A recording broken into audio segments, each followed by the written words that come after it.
Hey, you guys. What's going on? My name is Montoya, and I am a lifestyle strategist. I am a life coach.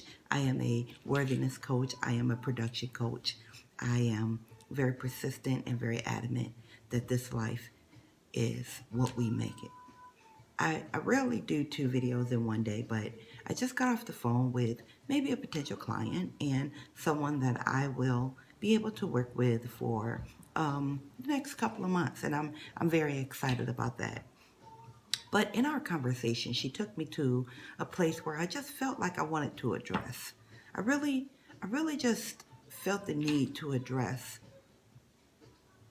the feeling of worthlessness, the feeling of what happened to you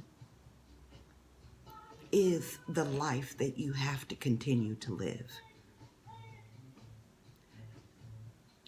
Maybe you were born to young parents that did not have any concern about the way that you grew up. Maybe you were hurt or beat or touched by your next door neighbor, and your parents didn't do anything for you and or do anything to embrace that hurt that you had going on at that time.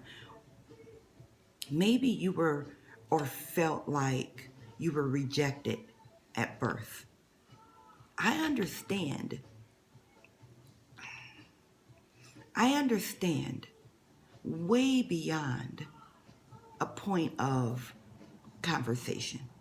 I understand in my soul those unworthy feelings and the fact that things happened to you throughout life, or the fact that you may have been born to people that rejected your being or rejected who you were. But when you think about who you are today, you think about the mother that you are, the spouse that you are, the sibling that you are, the co-worker that you are, the habits that you've had to change, the thoughts that you've had to change, the things that you've had to go through, to think of who you are today. If you know, because 95% of the people don't even know who they are. But even to know the part of you that you do know, you have to understand that even if you were rejected by the human form of people that brought you into this earth or into this world,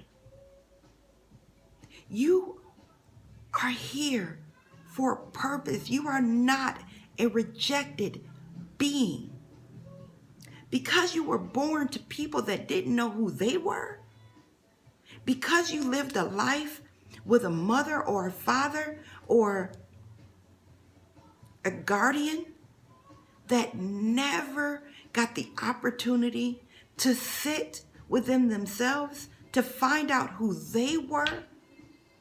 So they were kind of on default, raising you on by default, raising you by whatever it is that they knew.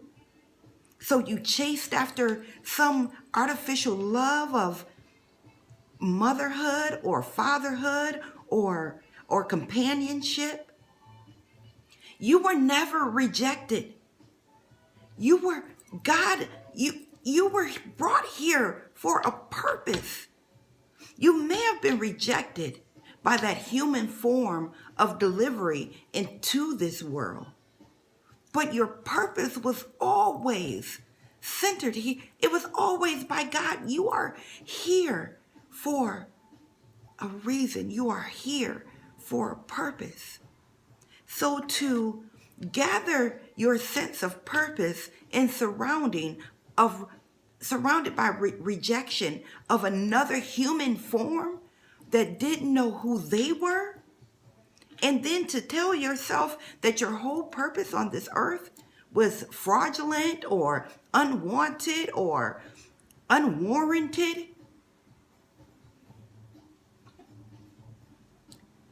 you have to change your thoughts about your purpose on this earth, because we are all here for a reason. We are all here for a purpose. And that motherhood or fatherhood or guardianship is not your purpose. They are vessels of getting you into this human form to this earth. But do you know what it took? Do you know what it took for you to be here? Do you know what had to align in the world for you to be you? I just found out today that my maternal grandparents are from Mississippi. And my paternal grandparents, my paternal grandmother is from Tennessee. My grandparents had to meet each other in their hometown, procreate, decide, and make a decision in their life. Because once you decide to do something, it's decided, but then you have to execute it. So they made a decision that, okay, we're going to procreate. Then they made a decision to execute this procreation and create all these children. Then they had to make a decision that we don't want to live in Mississippi anymore. And then they had to decide and execute the decision to move to Wisconsin or to Michigan, where I finally was created.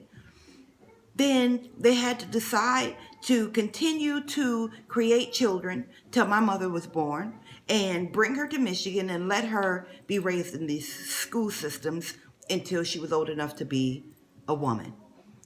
On my paternal grandparents' side, my grandmother was from Tennessee.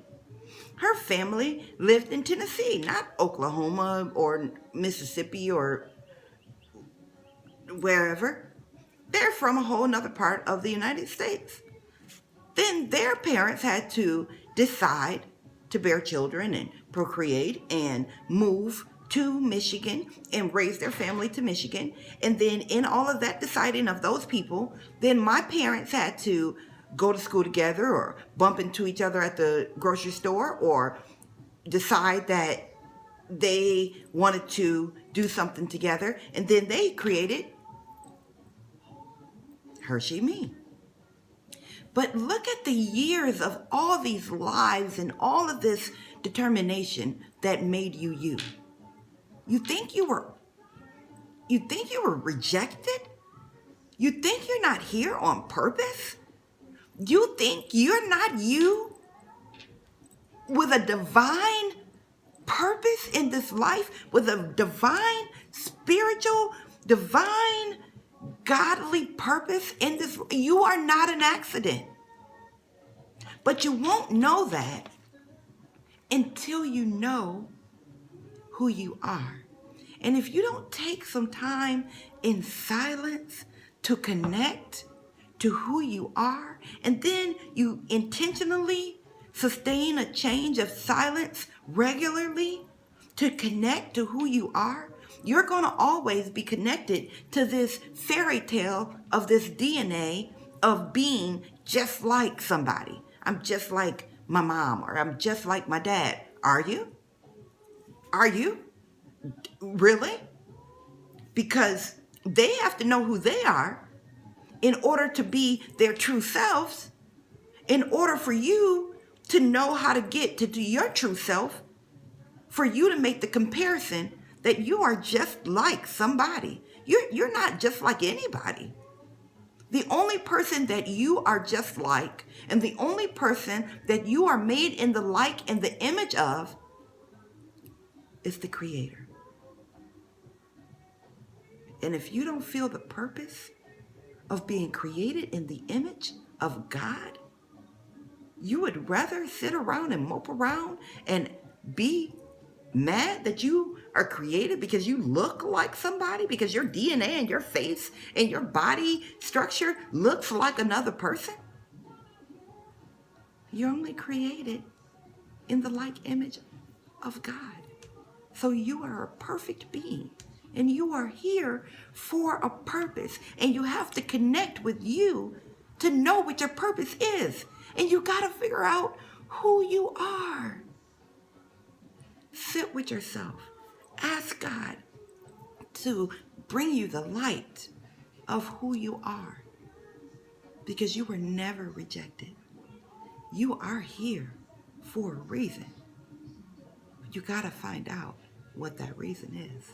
Who are you? Who are you? Who are you?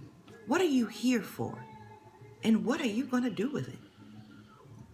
I just thought I'd come back to you today with that message. It was very on my heart and in my soul. Man, y'all be easy. Y'all stay sucker free. Stay sucker free and find out who you are. Take some time for you. Take a minute in your closet. Take a minute in your bedroom. Take a minute in your car. Sit. Get on your knees and thank God you're on your feet.